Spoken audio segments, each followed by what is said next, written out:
Bon, alors aujourd'hui, mec, j'ai choisi un film de malade. Allez, vas-y, je suis chaud. Alors, ça s'appelle Le Parrain, et puis... Le Parrain? Bah ouais, pourquoi? Mais mec, tout le monde connaît Le Parrain. Bah alors déjà, pas tant que ça, et puis c'est quand même un film génial. Mais on avait dit des films pas connus. Ah non, on avait dit des chefs-d'œuvre. Oh putain, mais personne va regarder la vidéo. Mais mec, personne ne regarde nos vidéos. Oh mais c'est foutu. Merde. Oh mais ça va, oui. Merde. C'est le premier grand coup de maître de Francis Ford Coppola, et pas le dernier. Aujourd'hui, on parle de la trilogie Le Parrain. Come out here, Capone. You wanna fight? You wanna fight, you and me right here? That's it. Come on. What's the matter? You afraid to come out from behind your men? You afraid to stand up for yourself? You want to do it now? You want to do it now? Come on, you son of a bitch. What? Easy. You talk to me like that in front of my son? Fuck you and your family.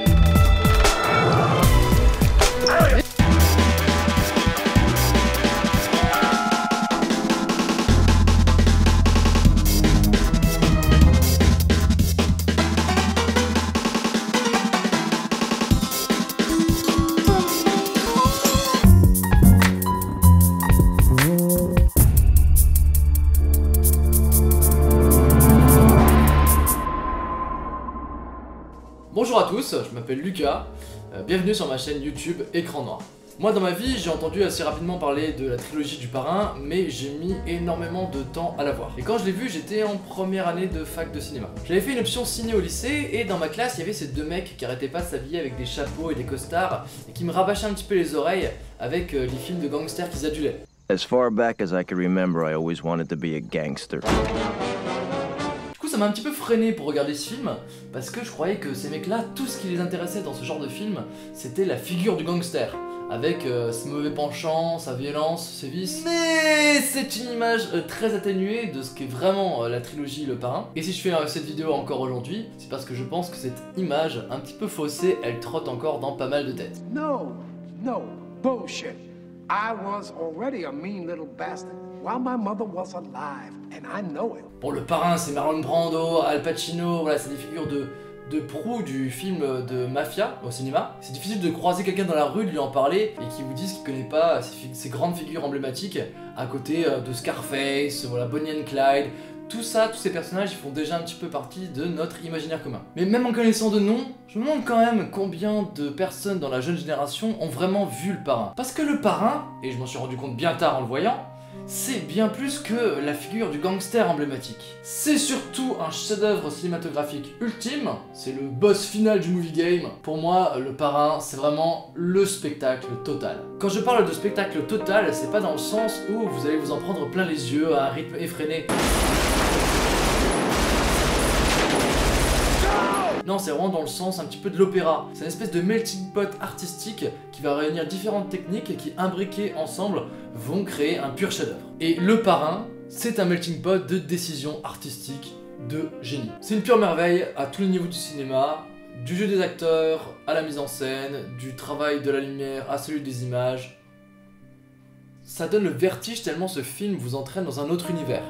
Je parle pas simplement de l'univers des gangsters, même s'il est très bien traité, je parle surtout de l'univers d'une œuvre cinématographique totale.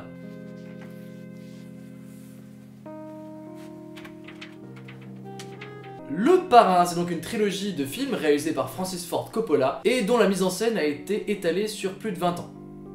Et oui, j'insiste bien sur le fait que c'est une trilogie, parce que même s'il y a des gens qui aiment beaucoup moins le troisième opus de la saga, moi je le trouve tout aussi passionnant que les deux autres, et je pense qu'il mérite pleinement votre attention. I can't watch this again. Somebody should tell Paramount Pictures to get their shit together. We're gonna be stealing thousands more of these things. What are you gonna call Coppola with ideas on how to fix it?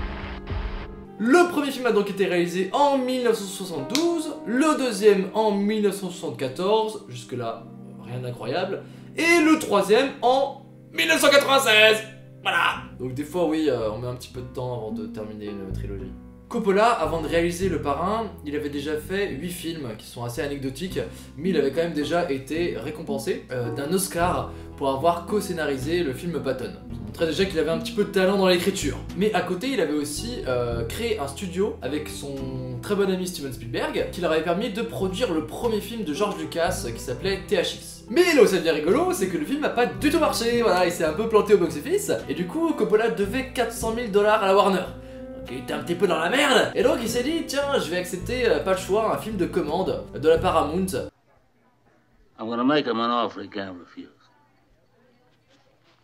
Et donc on lui a proposé de réaliser un film adapté d'un roman de gare de Mario Puzo qui s'appelait Le Parrain. Et ça c'est quand même cool, vous allez voir, de se dire que tout ça vient juste d'un film de commande de la Paramount. Bon, il faut clairement saluer la Paramount pour avoir eu l'idée de ce film, mais vous allez voir que Coppola, dans le processus créatif de ce film, malgré le fait que ce soit une commande, il a quand même un apport absolument énorme en tant qu'auteur. Bon, déjà, il a coécrit le scénario avec l'auteur du livre, Mario Puzo, qui avait écrit Le Parrain. Et surtout, c'est lui qui s'est occupé des acteurs, de la mise en scène, et vous allez voir, c'est déjà pas mal. On voit que Coppola, il a pas démérité son Oscar parce que c'est un excellent scénariste. Et ces trois films, ils ont des trames narratives très différentes, mais qui sont parfaitement maîtrisées et qui s'imbriquent extrêmement bien les unes par rapport aux autres au sein d'une même trilogie. Je vous défie de trouver un problème de rythme dans Le Parrain.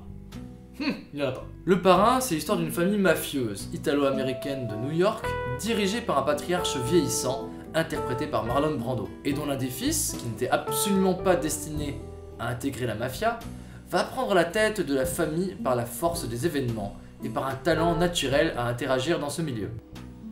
You wanna be me? I probably could be you, yeah. Heavy lies the crown. Et c'est ça la clé de voûte du scénario, c'est la famille. C'est la famille qui, dans toute cette trilogie, va être à chaque fois le moteur et le déclencheur scénaristique. Mais de quelle famille on parle ? Parce qu'il y a un vrai parallèle qui est fait entre la famille mafieuse et la famille paternelle. C'est d'ailleurs le point d'accroche de la première séquence du premier film. On va nous montrer en parallèle Don Corleone qui gère les affaires de la famille mafieuse en même temps qu'a lieu le mariage de sa fille. Ces deux univers qui s'entrecroisent, qui deviennent quasiment indissociables, jusqu'à ce qu'il soit impossible de les démêler. Le premier film va donc parler de l'ascension du personnage de Michael Corleone, interprété par Al Pacino, au sein des deux familles, la famille paternelle et la famille mafieuse. Et là où je trouve que le deuxième film va surpasser le premier, c'est parce qu'il va encore plus s'intéresser au délitement de la vraie famille au sein de ce milieu de gangsters. Don't lie to me! Do you want to make things so bad for your family that they'll leave you? No. Because they will. She will leave you. I will leave you.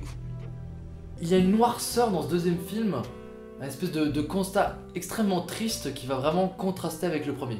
Et là où à mon goût ce troisième film est le bienvenu, c'est parce qu'il va conclure cette descente aux enfers avec une ambiance extrêmement crépusculaire, étouffante, celle d'un homme en fin de vie qui n'arrive pas à s'arracher à ses démons du passé. Le premier succès de ce film, c'est que ces deux univers de la famille sont portés par un casting grandissime. Alors déjà, dans les esprits de tout le monde, Marlon Brando, c'est le parrain. Voilà. C'est marrant parce qu'à ce moment-là dans sa vie, sa carrière était vraiment au point mort, il avait beaucoup de problèmes sur tous ses tournages et c'était un peu une bête noire d'Hollywood, plus personne ne voulait tourner avec lui. You don't understand. I could have had class. I could have been a contender. I could have been somebody. Instead of a bum, which is what I am. Let's face it. Il y a Coppola qui a vraiment insisté auprès des producteurs pour que ce soit lui qui prenne le rôle. Et dès les premiers essais, les producteurs ont été séduits. Marlon Brando, il s'est gominé les cheveux en arrière, il s'est mis de la ouate ou des mouchoirs dans les bajoux pour ressembler à un bulldog et pour avoir cet air un petit peu patibulaire du mafieux vieillissant. Et le tout était joué. Il a une voix feutrée. And I believed that then. And I believe that now. Un charisme cet acteur. Tout est dans le petit détail quoi. Il dégage une aura ce mec dans n'importe quelle scène où il est implacable. Moi c'est le premier film avec Marlon Brando que j'ai vu de ma vie et Le Parrain c'est resté depuis un de mes personnages de cinéma préférés. Tellement son interprétation a été dingo. Il a reçu un Oscar pour ce rôle. That he very regretfully cannot accept this very generous award. Ouais bon, il l'a refusé après. Il l'a refusé pendant la cérémonie parce qu'il voulait dénoncer le traitement qui était fait des Indiens dans les films hollywoodiens. Mais il a quand même eu un Oscar. Voilà. Champion. Bon, Marlon Brando il est excellent, mais ce qui est dingue avec ce film, c'est qu'il n'y a pas un acteur qui joue à côté. C'est le catalogue du bon jeu d'acteur ce film. Alors il y a Diane Keaton, Robert Duvall, dans Le Parrain 2, il y a John Cazale qui a un rôle prépondérant. Il est incroyable ce mec, il a toujours joué des seconds rôles, mais c'est un acteur de génie. Not like everybody says. Like dumb, I'm smart and I want respect. Il y a Andy Garcia dans le troisième film. Il y a Robert De Niro dans le deuxième qui joue Don Corleone jeune. Il y a Robert De Niro. Robert De Niro. Alors il était encore jeune à l'époque, Robert De Niro. Enfin, c'était un jeune acteur. Mais déjà, il est tellement juste et on voit qu'il interprète parfaitement la manière dont Marlon Brando a déjà travaillé son rôle de Don Corleone vieux. Le casting, c'est de la pure folie. C'est de la folie en barre. Et surtout les personnages ils sont extrêmement bien équilibrés au niveau de leur caractère, de ce qu'ils apportent à l'intrigue. Je prends par exemple le personnage de James Caan qui joue le frère de Michael. Lui c'est l'italien tout feu tout flamme, le mec ultra violent qui est prêt à tout faire péter rapidement. Et du coup il contraste super bien et il donne du contraste au personnage de Michael qui est interprété par Al Pacino, qui est tout en retenue, dans le silence, dans l'apaisement, dans le calcul. You know what, I look at you these days, you know what I see? I see a man without a country. Not hard enough for this right here. Not hard enough. No offense. I don't think you ever really were. And you got skills, yeah, no doubt, but what? What, cause I don't shoot up a block indiscriminate? I ain't hard enough? Huh? Because I think before I snatch a life. Il y a de la couleur dans ce tableau familial, c'est du bonbon. Bon, il y a Sofia Coppola qui joue dans le troisième film. Bon, disons que sa performance n'est pas totalement au niveau des autres. Voilà, mais c'est un détail, voilà, c'est pas très grave, on va dire. If you're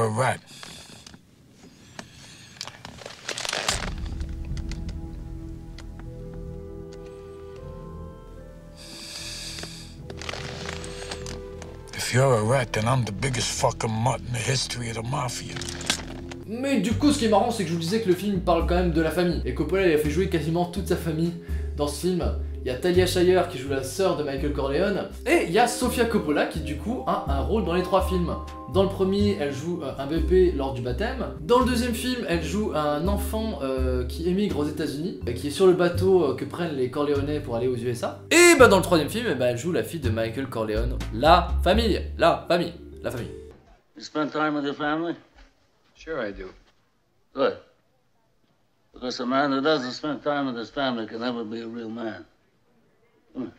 Il y a un autre petit bémol au casting, c'est Robert Duvall qui joue le consigliere dans les deux premiers films. Il n'a pas pu reprendre son rôle dans le troisième film parce qu'il l'a refusé, parce qu'il se considérait pas assez bien payé par rapport au salaire mirobolant que touchaient Al Pacino et Diane Keaton pour reprendre leur rôle. Et du coup il est remplacé par un mec totalement lambda, voilà, on apprend au détour d'une phrase qu'il est mort. C'est dommage parce que c'est un super acteur et son personnage avait un rôle quand même clé qui crée du ciment dans les deux familles. Et la trilogie elle étale vraiment ces personnages dans le temps, donc là on est un petit peu déçu, c'est de pas retrouver ces personnes auxquelles on s'est vraiment attaché quoi. Ah, vous avez cru que j'avais oublié hein? Mais non. Non, je n'en ai pas encore parlé, mais nous y arrivons, la star de cette série, c'est Al Pacino. You need people like me.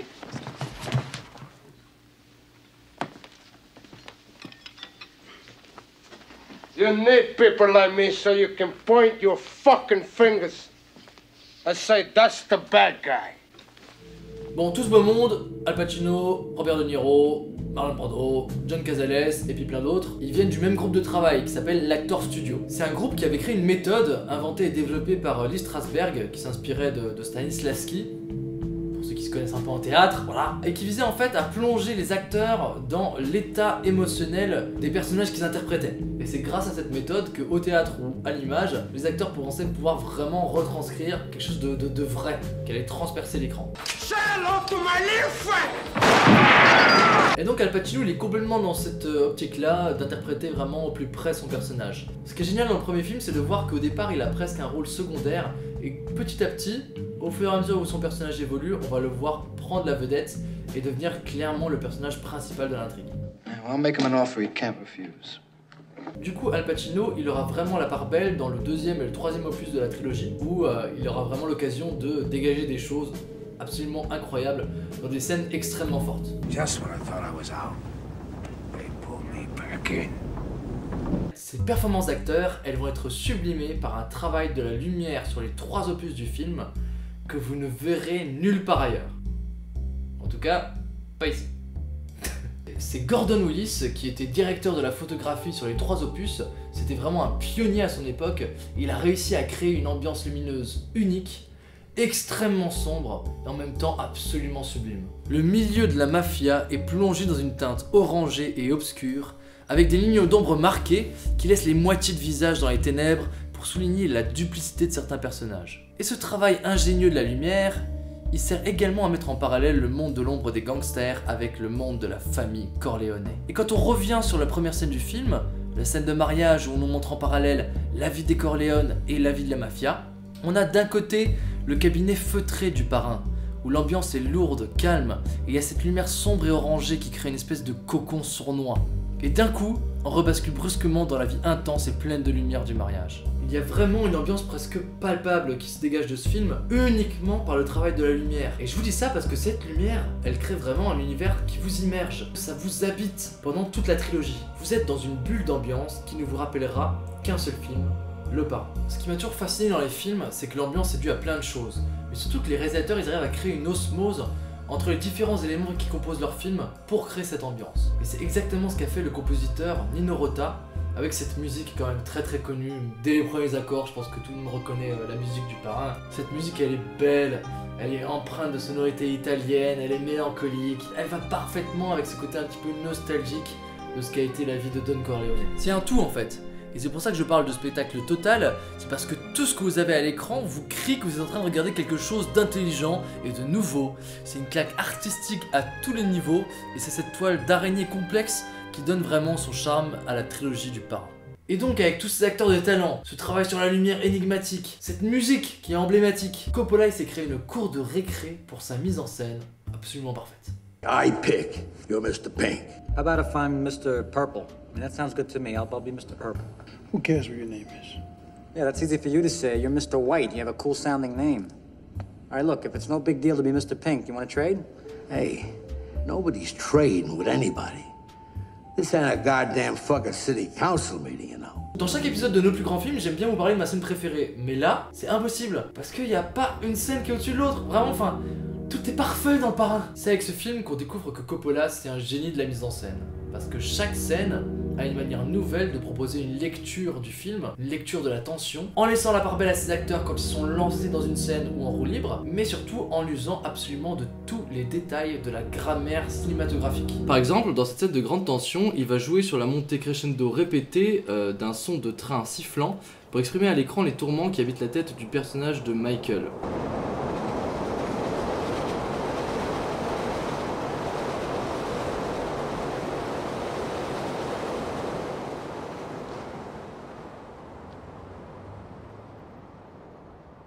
C'est évidemment un bruit que n'entendent pas les autres protagonistes de la scène, mais c'est un bruit qui est destiné à nous spectateurs, pour qu'on soit avec lui dans ce moment crucial et qu'on ressente l'importance de ce qui va se jouer. Mettiamo tutto a posto. Sti fissaria, siete pas finiti.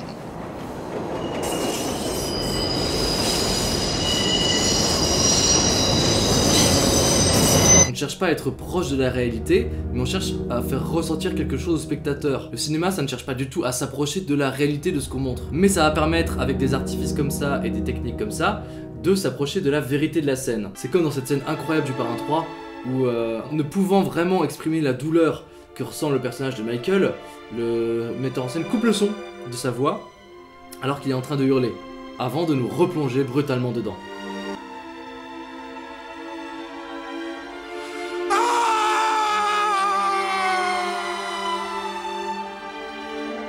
Mais attention, Coppola il n'use pas que d'artifice pour créer de la narration ou de la tension visuelle. Il y a aussi un vrai sens du cadre et de la mise en scène dans son aspect le plus primaire.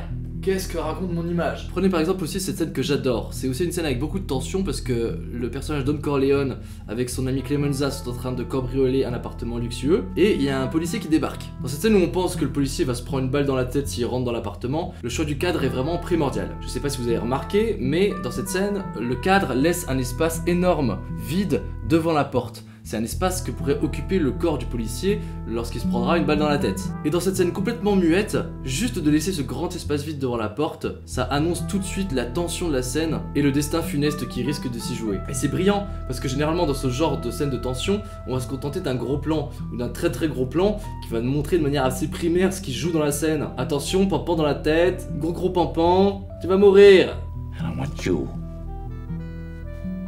to punish the person who's responsible for murdering this poor little rabbit.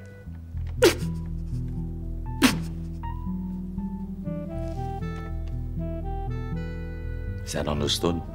Et donc ça c'est des scènes qui te montrent à toi en tant que spectateur que la mise en scène est hyper importante, que le cadre est primordial, et en même temps qu'elle te le montre, elle te fait ressentir l'intelligence avec laquelle elles sont faites. Pour moi c'est ça qui fait vraiment le charme de la mise en scène, et ce que j'aime beaucoup dans Le Parrain, c'est qu'il y a beaucoup de scènes silencieuses qui racontent énormément de choses sans que les personnages aient à dire quoi que ce soit. À la fin du premier opus, la dernière scène, on nous montre une porte qui se ferme, donc déjà c'est une porte qui représente la fin du film, mais surtout c'est aussi une porte qui se ferme entre deux personnages qui sont séparés par un monde. L'image elle est belle, elle est forte. Et ce dernier plan montré depuis l'intérieur du bureau du parrain insiste bien sur le fait que c'est le personnage de Diane Keaton qui est occulté par la porte et pas l'inverse. Nous spectateurs, du point de vue qui nous est donné, on est placé dans le bureau, du point de vue de Michael. On continue notre chemin avec lui et on la laisse seule à l'extérieur de cet univers dont elle a réalisé la vraie teneur un peu trop tard. Hey Carlton, I breed racehorses and train them. What is it you do? I rarely answer questions. J'étais en première année de fac et j'étais seul dans mon lit en train de regarder le premier film du Parrain sur un petit ordinateur et j'ai applaudi tellement j'étais sur le cul à la fin du film. Le premier et le deuxième film de la trilogie, je ne leur trouve aucun défaut. Dans tous les films que je vous ai présentés, même Chantons sous la pluie, qui est quand même mon film préféré, peut trouver de ci de là des passages qui vont moins bien marcher. Mais le Parrain, c'est parfait de bout en bout. Je me dis que le deuxième est supérieur parce qu'il va encore plus loin dans son sujet, mais en même temps il n'existerait pas s'il n'y avait pas eu le premier sur lequel il s'appuie, donc c'est très très complexe. Et puis le troisième, c'est la conclusion parfaite, avec cette scène de fin mais qui résume tout, qui est l'apothéose de tout ce qu'était le Parrain. Si vous n'avez pas vu la trilogie Le Parrain, ou si la nostalgie est en train de palpiter dans votre petit cœur de cinéphile, c'est disponible sur Netflix. You wanted to go on TV! Yeah, I did want to go on TV. That way I have a forum. I can fight back. I'm known. People see me. They know they can't fuck around me like they could if I was an unknown. That's right. You're making a big fucking spectacle of yourself. Ne soyez pas effrayés par la lumière qui est un petit peu sombre au départ. C'est normal, c'est fait exprès. C'est une ambiance. Coppola est un très grand réalisateur et vous a proposé un très très grand film. Je ne vois pas qui peut ne pas apprécier cette merveille. C'est un de nos plus grands films. Le Parrain. Bye bye. Never stop. Never stop fighting till the fight is done. What do you say? What do you say? I said never stop fighting till the fight is done. What? You heard me, Capone. It's over. Get out of here. You're nothing but a lot of talking a bitch. Here ended the lesson. You're a lot of talking a bitch. You're nothing but a lot of talking a bitch.